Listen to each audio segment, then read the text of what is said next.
জোটের প্রক্রিয়া যখন একেবারে শেষ দিকে তখনই জামাত ও ইসলামী আন্দোলনের সম্পর্কের মাঝে দেখা দিয়েছে টানাপোড়েন।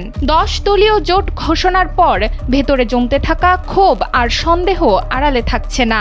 ঠিক ভাঙন না হলেও স্পষ্ট মনস্তাত্ত্বিক টানাপোড়েন। ইসলামী আন্দোলনের পক্ষ থেকে অভিযোগ উঠছে জামাত বিগ ব্রাদার বা বড় ভাই সুলভ আচরণ করছে।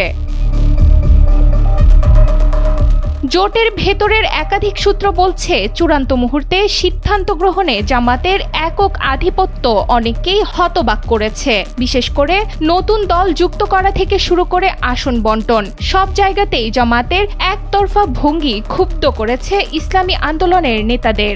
এমনকি ইসলামী আন্দোলনের সিনিয়র নায়েবে আমির মুফতি সৈয়দ ফয়জুল করিম যে আসনে আগ্রহী ছিলেন, সেখানেও জামাতের প্রার্থী মনোনয়ন জমা দিয়েছে।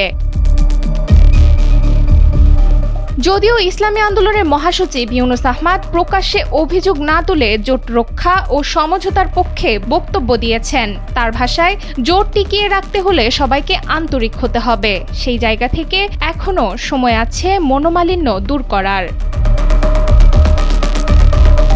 অন্যদিকে অভিযোগ অস্বীকার করেছে জামাত। নেতাদের দাবি, সব সিদ্ধান্তই হয়েছে পরামর্শের ভিত্তিতে। বিশ্লেষকদের মতে বড় জোটে প্রাথমিক ভাঙাচোরা স্বাভাবিক, কিন্তু এই স্নায়ুযুদ্ধ যদি থামানো না যায়, ভোটের মাঠে তার প্রভাব পড়বেই।